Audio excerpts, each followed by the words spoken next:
제가 작년에 신명기 말씀을 잠깐 나누면서 신명기 말씀은 성경의 진주와 같다 이렇게 표현을 한 적이 있어요. 그래서 제 목회의 여정 속에서 틈이 날 때마다 이 신명기 말씀을 또 가지고 와서 전하고 또 가지고 와서 전하려고 합니다. 그만큼 신명기 말씀은 참 좋습니다. 개인을 위해서도 이 말씀, 신명기 말씀을 자주 읽으면 너무 좋고요. 또 가정의 자녀 양육, 또 부모의 본이 되기 위해서도 다른 어떠한 말씀보다도 신명기 말씀을 반복해서 읽으면 너무 큰 유익이 되고 도움이 될 거다라는 생각이 드는데, 저는 오늘 특별히 이 신명기 6장 4절의 말씀을 좀 원어로 한번 우리 성도님들과 나누려고 해요. 왜 그러냐? 이 신명기 6장 4절은 원어에 있어서 굉장히 독특한 표현이 있기 때문에 그렇습니다. 그래서 원문을 보지 않으면 결코 이 독특함을 찾아낼 수가 없어요. 이 부분을 저만 알면 너무 아깝잖아요. 그러니까 우리 성도님들이 또 왜 이렇게 원문을 다룹니까? 오늘 원문 어려운 거 다루지 않고 그냥 숨은 그림 찾기 하는 겁니다. 숨은 그림 찾기. 그래서 오늘은 좀 이렇게 퀴즈형 질문들이 좀 있을 거예요. 그래서 제가 오늘도 온유한테 질문할 수도 있고 화평이한테도 질문할 수도 있고, 어려운 질문이 아니라 당연히 쉬운 질문을 하면서 오늘 같이 한번 고민해보고 생각해보면 좋겠다. 자, 그런데 오늘은 신명기 6장 4절 말씀만이 아니라 좀 이렇게 이어지는 부분이라서 지난 2박 3일 동안 우리가 기독교 선교 역사 탐방을 했거든요. 사진을 좀 준비해 왔는데 그 사진들도 좀 보면서 오늘 말씀에 이런 흐름이 좀 연결되는구나 생각해 보시면 좋겠다 싶습니다. 여러분 사진 보이시나요? 네. 혹시 갔다 온 분들은 이 사진 혹시 어딘지 혹시 기억나시나요? 네, 순천이에요. 순천. 지금 한 100년 된 건물인데 의료원으로 진료해주고 있습니다. 그래서 진료가 한참 진행 중이었어가지고 들어가 보고 싶었는데 들어가지 못하고 밖에서 봤던 사진 한 장 준비했지만 여러 곳곳에 우리가 선교 탐방했던 기억이 있습니다. WMC 선교단체에서 주관해서요, 이번에는 전라도 광주와 순천 140년 전부터 들어와서 복음을 전했던 선교사님들의 삶을 들여다보는, 그래서 선교사님들의 눈물이 있었고 헌신도 있었고 복음의 열정도 있었던 그 열정의 현장에 우리가 함께 다녀왔습니다. 탐방을 하면서 많은 선교사님들이 기억나지만 오늘 특별히 말씀과 연결된 한 가문이 딱 연결이 되더라고요. 그래서 4제째 한국에서 복음도 전하고 삶을 살아내시는 가문이 있는데 어떤 가문이냐면 유진배 선교사님의 가문입니다. 이 가문을 좀 잠깐 소개하고 싶은데요. 유진배 선교사님은 한국식 이름으로는 배유지 이렇게 됩니다. 한국식 이름으로는 유진배, 밑에 받침 빼면 배유지. 그래서 한국식 이름은 배유지 선교사님인데요. 이 선교사님은 1895년에 조선에 도착합니다. 그래서 2년 동안 서울에서 우리나라 한국말을 배우고 한국어를 배우고 이제는 전라도 목포와 광주 지역으로 내려갑니다. 그래서 그 지역에서 수많은 교회를 세웁니다. 복음을 전합니다.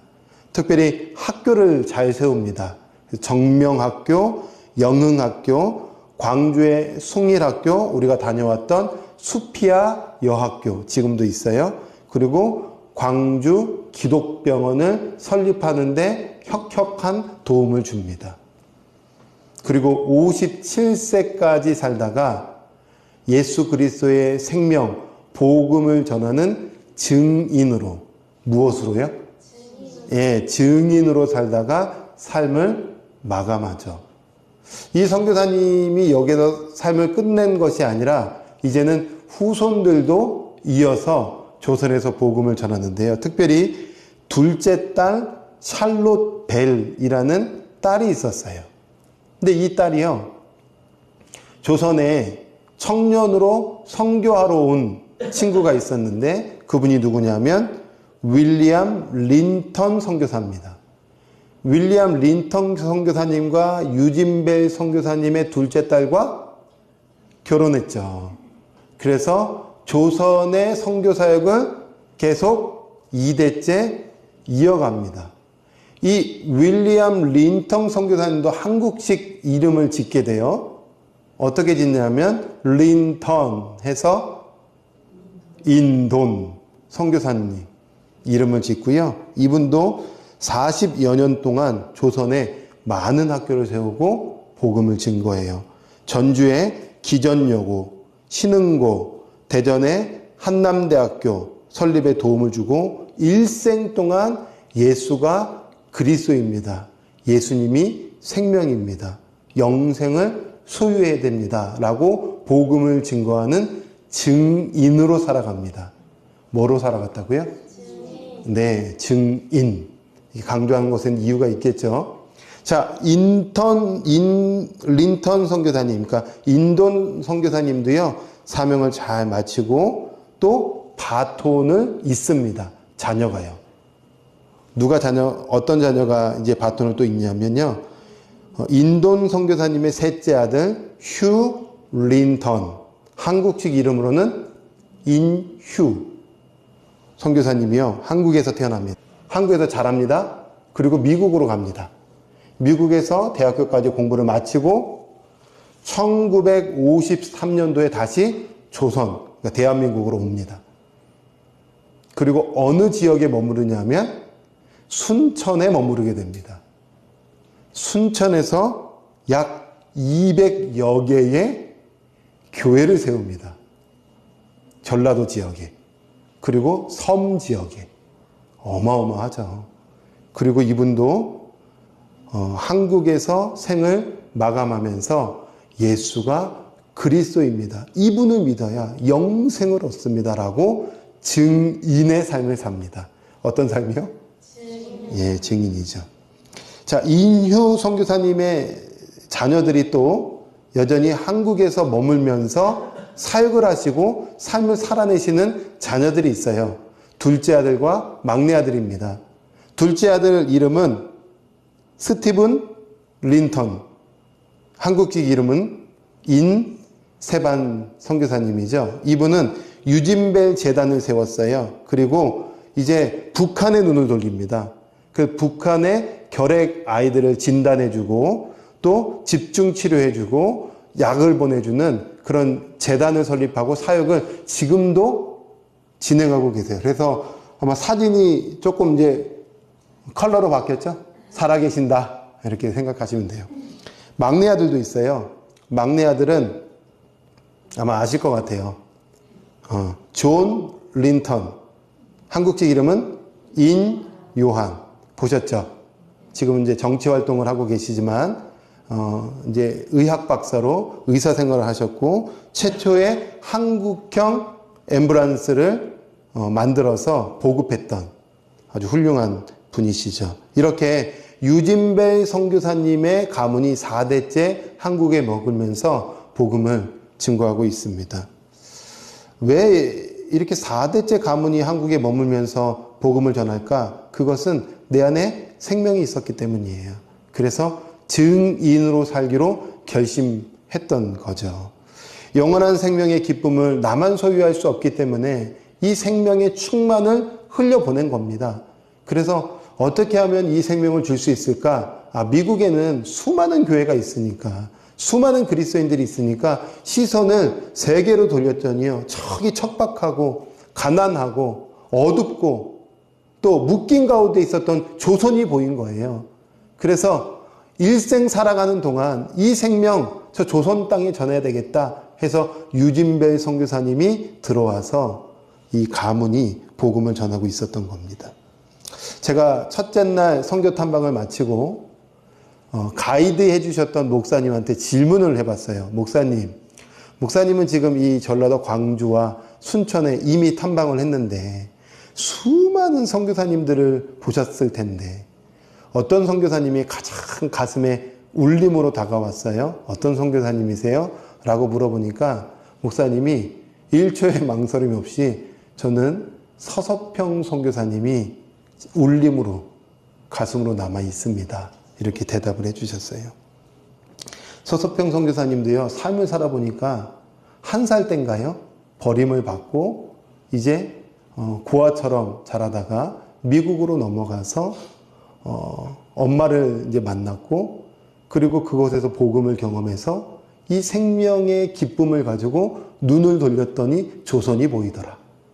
그래서 홀로 간호사라는 직분을 가지고 여성 홀로 조선에 와서요, 결혼하지 않고 조선의 아이들, 고아들을 14명이나 입양을 했습니다. 그리고 그 입양한 아이들을 잘 양육했죠.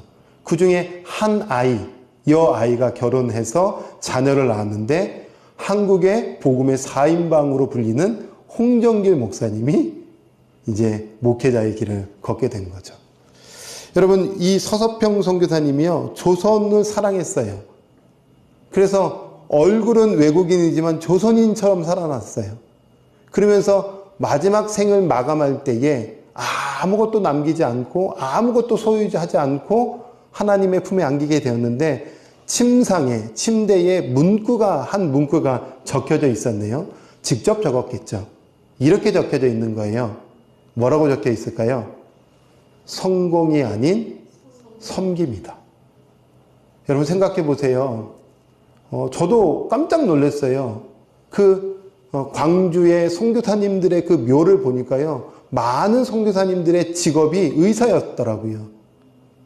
여러분, 미국에 있으면 성공한 인생 될 수밖에 없습니다. 소위 말하는 세상의 관점에서 부유한 인생, 남들이 알아주는 인생, 떵떵거리는 인생, 안락한 인생 살 수 있었어요. 그런데 그 성공을 다 포기하고 다 내려놓고 그리스도께서 내려와서 우리를 살리셨다는 그 심장을 가지고 우리도 남은 인생은 섬김의 삶을 살아야 되지 않겠나. 여러분, 이 문장 마음에 새기고 이 서서평 선교사님이 복음을 조선 땅 가운데 전해주셨죠. 여러분, 저는 선교사님들의 그 삶을 보면서 굉장히 울림이 있었어요. 눈물도 있었고 감동도 있었고 자라왔다. 그러면서 스스로 점검해 본 거죠. 나는 지금 어떠한 삶을 살아내고 있는가.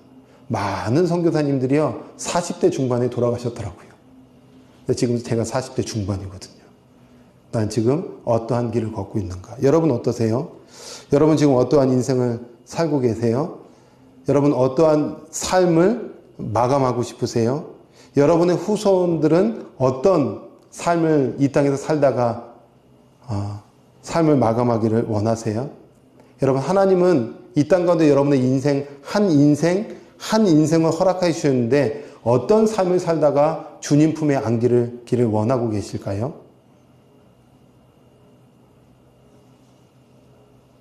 오늘 그 답이 신명기 6장에 있습니다.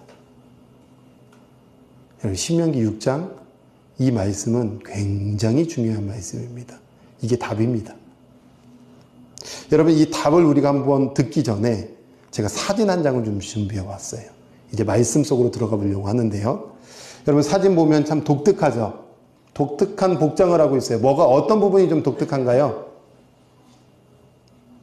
검은색, 감고 있죠. 그죠? 하나 발견했습니다. 몇 개 발견하셔야 돼요. 또, 이마에 뭐가 있어요? 맞아요. 상자가 있습니다. 이마에 작은 상자. 또, 상자 하나 더 찾으셔야 돼요. 네, 팔. 팔 안쪽에 지금 상자가 또 하나 있죠. 그러니까 상자가 총 2개다. 하나는 어디에 있죠? 그렇죠. 이마에 있습니다. 또. 그래요. 그럼 퀴즈 한번 내볼게요. 어느 팔에 지금 감싸고 있습니까? 왼쪽 팔. 그죠? 근데 왼쪽 팔에 상자가 있는데 팔뚝에 지금 상자가 있네요. 퀴즈. 왜 왼쪽 팔에 팔뚝에 상자를 지금 붙여놨을까요?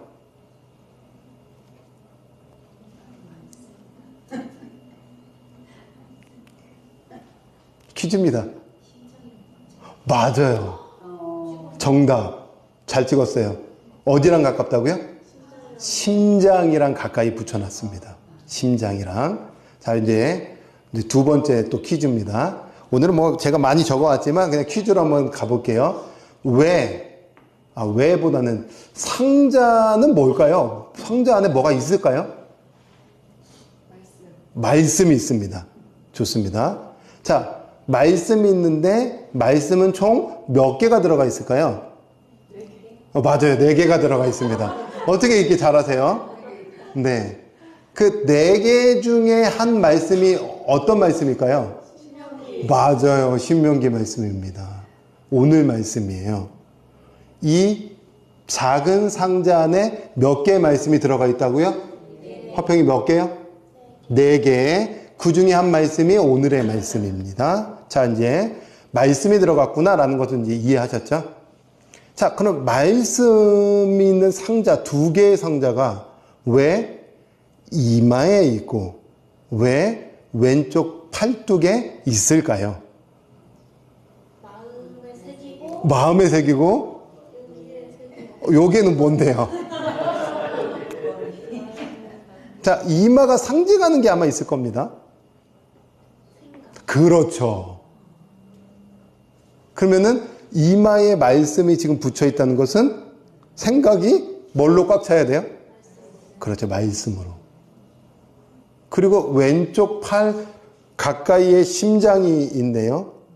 그러니까 우리의 심장은 곧 그들은 감정이라고도 표현할 수 있기도 하는데 우리의 감정과 우리의 행동이 말씀과 일치돼야 된다라는 그 의미로 이마와 팔뚝에 작은 상자, 테필린이라고 하거든요. 작은 상자를 말씀을 넣어서 이렇게 붙입니다. 언제 첫 복장을 착용할까요? 이것도 퀴즈. 오늘 퀴즈 하다가 끝나겠네.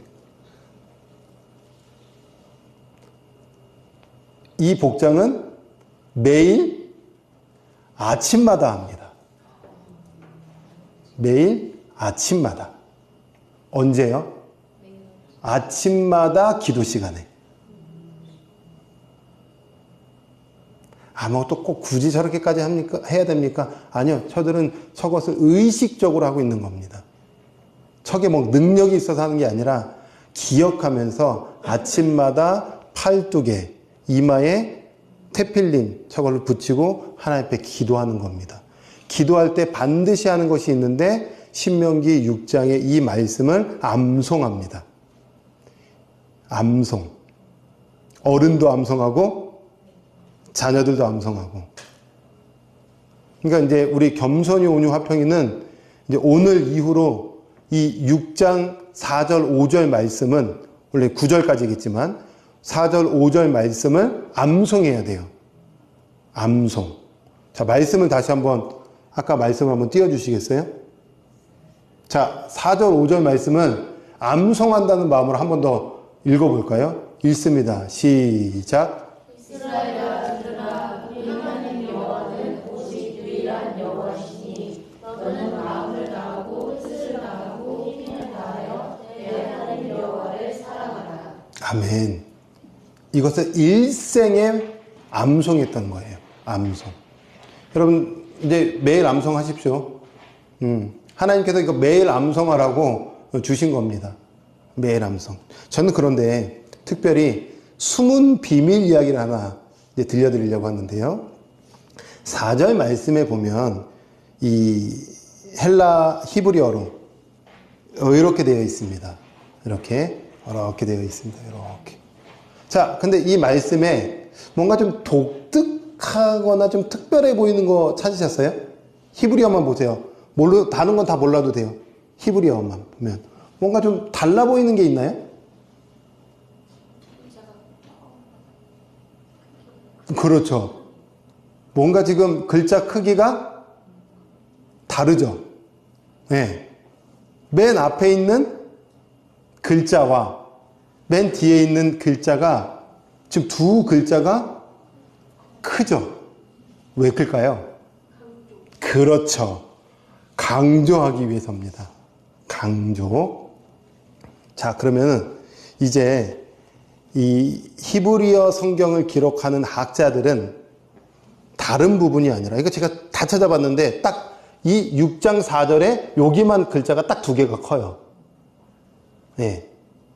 물론 더 고도에는 더 뭐 큰 것도 있다고 하는데 우리가 보고 있는 BHS라는 이 히브리어 성경에는 딱 요 6장 4절에 이 2개의 단어만 큽니다.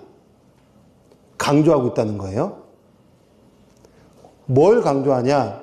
앞에 부분에 쉐마라는 것은 들으라입니다. 뭘 들어야 돼요? 말씀을 들어라입니다. 근데 말씀을 들어라라는 쉐마라는 단어 중에서 맨 끝 단어만 커요. 맨 끝 단어는 히브리어로 아인입니다. 아인. 몰라도 돼요. 그런데 고대 히브리어 넘겨주시면 모양이 이런 모양입니다. 무슨 모양일 것 같아요? 눈 모양이에요. 고대 히브리어로 기록할 때 눈을 크게 한 겁니다. 이제 기록하는 학자들이. 그러면 듣는데 특별히 말씀을 들어야 되는데 특별히 보라는 겁니다. 보라는 것은 또 다른 의미로는 뭐냐면 히브리 사고에서는 경험하라는 뜻이에요. 그러면 이제 해석해 보세요. 우리 성도님들이 똑똑하시니까. 하나님의 말씀을 들을 때에 하나님을 경험할 수 있게 되는 거예요. 반드시 생각으로 머물면 안 되고 하나님의 말씀은 체험되어야 되는 것입니다. 경험되어야 되는 거예요. 누가 경험하느냐? 하나님의 말씀을 듣는 사람. 듣는 사람은 다른 말로 순종하는 사람입니다.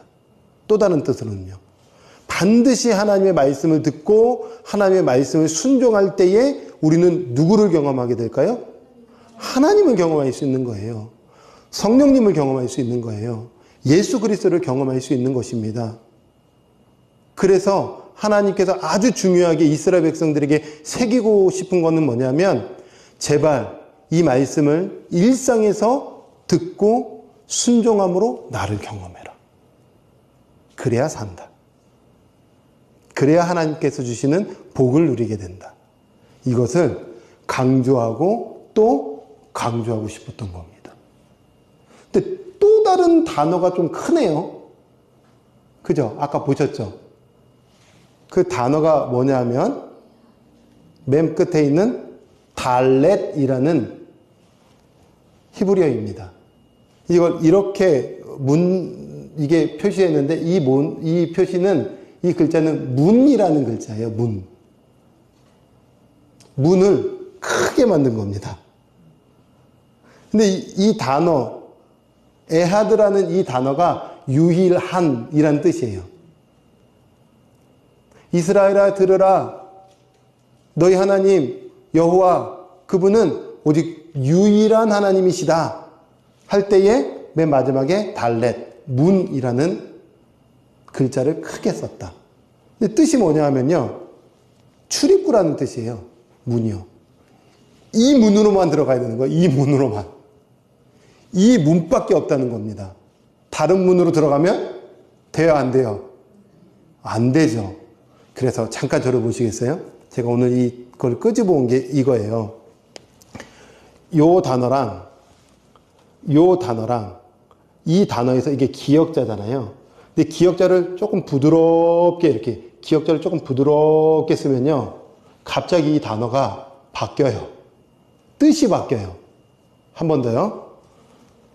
이 단어랑 이 단어가 유일한, 하나라는 뜻인데 요 기역자가 부드러운 기역자가 되면 갑자기 이 단어가 레시라는 단어가 되면서 다른이라는 뜻으로 가지게 돼요. 다른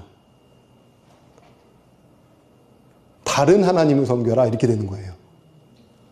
그러면은 갑자기 이 단어가 어떤 단어가 되냐면 우상과 연결된 단어로 바뀌게 돼요.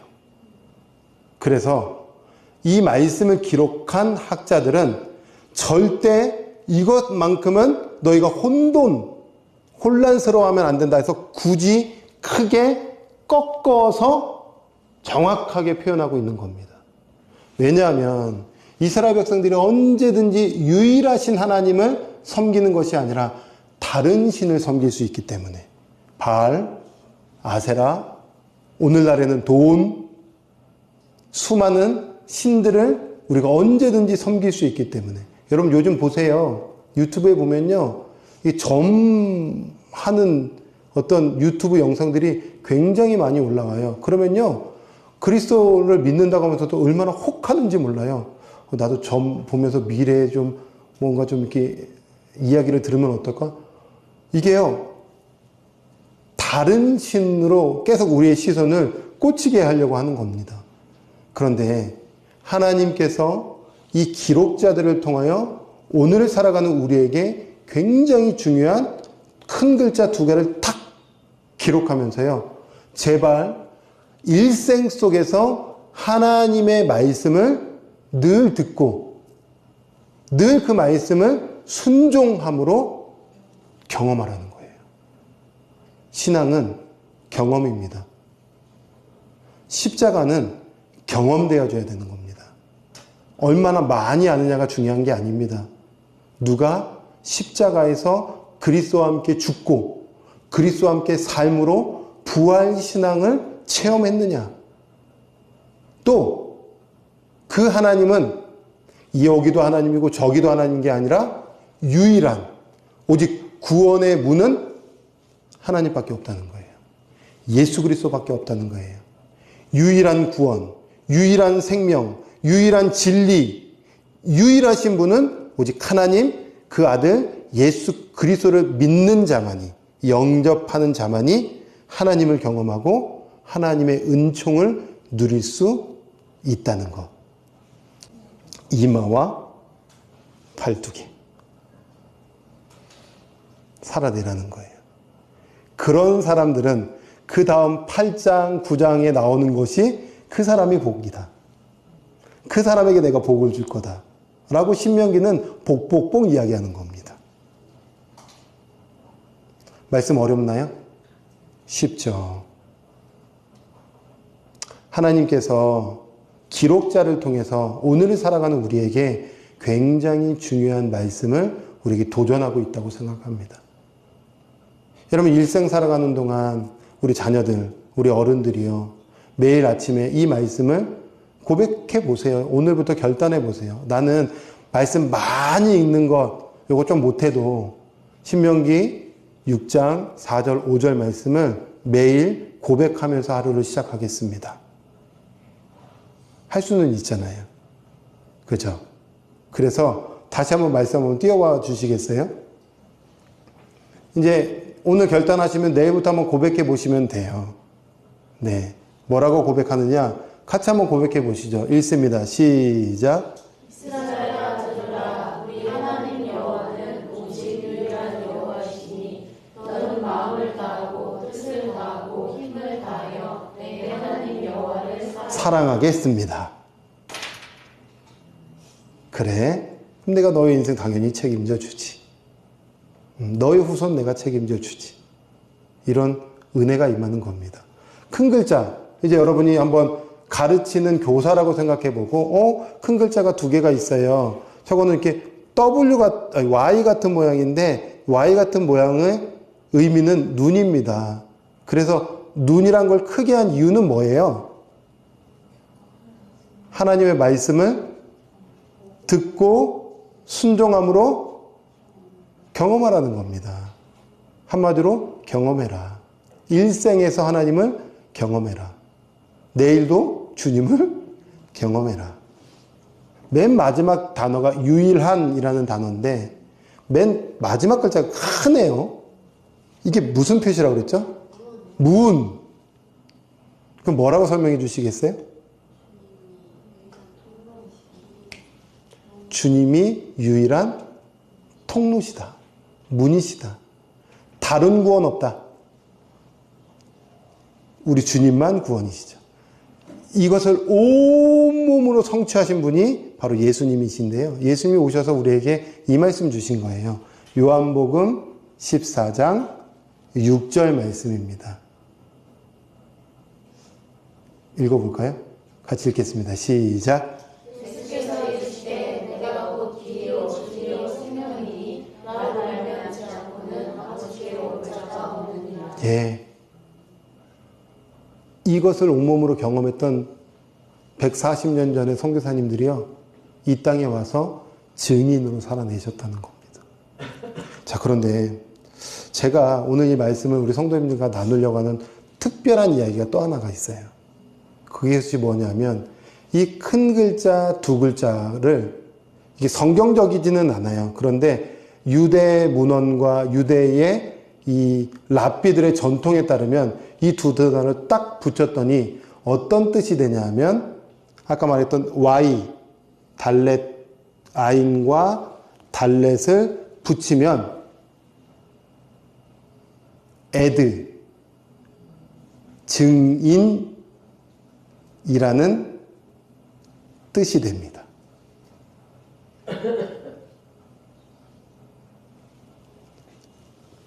Y라는 단어와 이 기역자 같은 단어가 합쳐졌더니 이 단어 두 개가 붙여지면 뭐가 된다고요?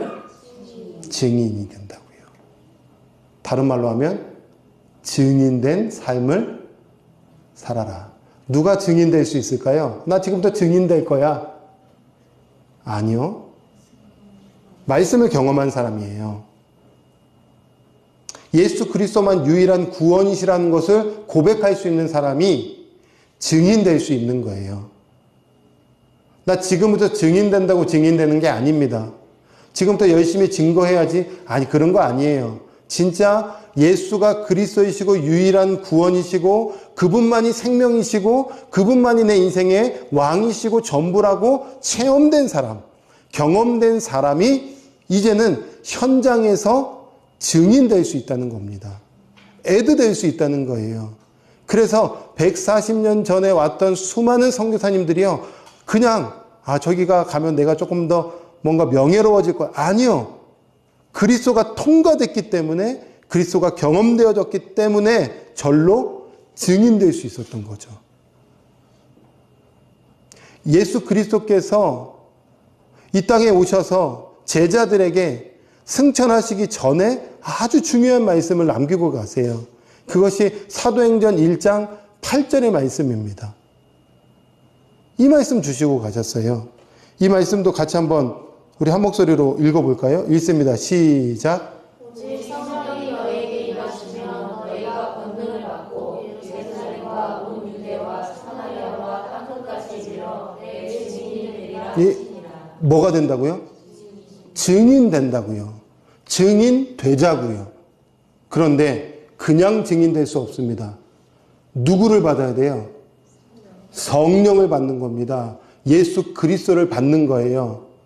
하나님의 말씀을 듣고 순종하여 그분을, 하나님을 경험한 사람만이, 유일하신 분이 하나님밖에 없습니다, 유일하신 분이 그리스도밖에 없습니다 라고 증인될 수 있다는 겁니다. 그러니 구약과 신약의 말씀이 얼마나 동일하게 우리에게 도전하고 있는 말씀입니까? 행동으로, 언어로, 삶으로 증인되자고요.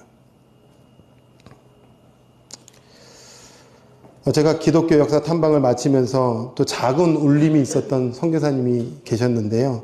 그 선교사님의 이름은 포사이드 선교사님입니다. 선교사님이요, 또 다른 선교사님이 이 몸에 위급한 지금 생사를 오락가락하고 있는 그 상황 속에서요, 목포에서 광주로 올라오는, 빨리 긴급해서 치료하려고 올라오는 중이에요. 한 나병 환자 여인을 보게 돼요. 아이였던 것 같아요. 근데 그 여아이가 저 거리에 버려져 있을 때 의사로서 그냥 지나칠 수가 없잖아요. 그래서 그 아이를 말에 태우고 광주까지 이동하게 됩니다. 근데 이동하면서인가요? 하여튼간 그 아이가 짚고 있었던 지팡이가 딱 땅에 떨어진 거예요. 근데 그 지팡이에는 뭐가 붙어져 있냐면 피고름이 다 붙여져 있는 거예요. 나병 환자의 피고름이. 근데 이 포사이드 선교사님이 이 나병 환자 이 아이를 탁 들어 안았는데 이 지팡이를 집을 수 있는 손이 없잖아요. 지나가던 최흥종 집사님한테 저 지팡이도 좀 주워주쇼 라고 부탁을 좀 했어요. 그런데 최흥종 집사님이 지팡이를 보자마자 피고름이 있는 저 지팡이를 보고요, 선뜻 짚어줄 수 있는 용기가 안 난 거예요. 나 그래도 집사인데, 나 그래도 교회 다니는 사람인데. 그런데 놀라운 일이 일어났죠. 저 포사이드 선교사님은 어떻게, 어떤 마음과 어떤 마음의 상태길래 저 나병 환자를 저렇게 들 수 있는가. 그런데 나는 무엇이 없길래 이 지팡이 하나 들 수 있는 용기가 없는가. 이때 충격을 받고요, 자기 안에 있는 그리스도를 재점검했던 거예요. 이 한순간이 최흥종 집사님을 변화시킵니다. 변화돼서 장로가 되고 목사가 됩니다. 여러분, 복음 전해서 변화가 됐나요? 말씀 전했더니 최흥종 집사님이 변화가 일어났나요? 아니요. 말씀으로 충만한, 성령으로 충만한, 복음의 정신으로 충만한, 사랑으로 충만한, 긍휼로 충만한 포사이드 선교사님의 일상 언어 한마디가요, 그 최흥종 집사님을 변화시킨 거예요. 증인으로 충만한 사람이요, 한마디 했더니 또 다른 증인을 만들어낸 겁니다. 여러분, 전도는 착각하면 안 돼요. 우리가 그리스도로 충만하면 내가 하는 언어가 또 다른 증인을 만들어내고 증거가 되는 것이죠. 제가 이 선교사님의 삶의 스토리를 보고 너무 마음이 좋은 거예요. 그렇구나. 복음을 전하는 것도 증거고, 복음으로 충만한 사람의 언어도 증거가 될 수 있겠고, 행동도 증거가 될 수 있겠구나. 이 마음이 막 가슴에 울림이 있잖아요. 그리고 그 다음날 의정부 비전교회 중고등부 아이들 수련회가 있어서 제가 어떤 소그룹 강의처럼 돈이라는 강의를 가지고 아이들을 만났습니다. 근데 만났는데 아이들 만날 줄 알았는데요, 청년들도 반이 있는 거예요. 근데 청년 중에 2명이 외부에서 온 청년이었던 거예요. 찬양팀으로 섬기려고. 그래서 돈 강의를 하는데 돈 그렇게 관심이 없어요, 애들이. 그런데 돈 얘기하다가 복음 전했어요. 얘들아, 예수 그리스도로 우리의 인생이 바뀌면 세상에 보는 관점이 바뀌고, 돈 아무리 얘기해도요, 예수님으로 변화되지 않으면 돈을 추구하며 가지만 예수님으로 변화된 인생은 돈을 쓰는 관점도 다르고 바라보는 관점도 다르다. 그래서 돈 강의를 듣기 전에 진짜 예수님이 내 인생의 주인인지를 재점검해봐라. 예수님 믿게 되면 거룩한 시선이 되고, 예수님이 믿게 되면 거룩한 행동으로 조금씩 변화가 일어나는 것이다. 이 이야기가 외부에서 온 청년에게 꽂힌 거예요. 강의가 끝났죠? 그리고 쪼르륵 쫓아와요. 목사님, 저 궁금한 게 있어요. 저 고민이 있습니다. 하면서 신앙 질문을 하는 거죠. 제가 거기에서 1년 동안 우리 성도님들한테 외쳤던 메시지들의 엑기스만은 거기서 그냥 폭풍처럼 쏟아냈어요. 믿음이 뭐냐, 연합이 뭐냐, 신앙이 뭐냐, 헌금이 뭐냐, 쭉 얘기해 줬습니다. 아이요, 눈이 바뀌는 게 딱 거기서 현장에서 보여요. 눈이 바뀌고, 마음이 풀어지고. 근데 그 친구가 직접 얘기한 겁니다. 목사님, 제가 그동안 율법에 매여 살았습니다. 종교인처럼 살았습니다. 제가 한 얘기가 아닙니다. 그 친구가 그 자리에서 한 얘기예요. 그리고 서로 연락도 주고받고 했습니다. 구독자 1명 늘었죠. 제가 그때 많이 알게 됐어요. 증인이 된다는 것은 예수가 그리스도입니다라고 실질적 복음을 전하는 것도 중요하겠지만, 내가 하는 한마디와 내가 하는 한 행동이 증거가 되고 또 다른 증인을 만들어내는 것이구나. 아마 선교 탐방에서 많이 보셨을 거예요. 하나님께서 이 말씀을 주십니다. 그리고 유대인들에게 말씀하신 겁니다. 이거 이마에 새겨라.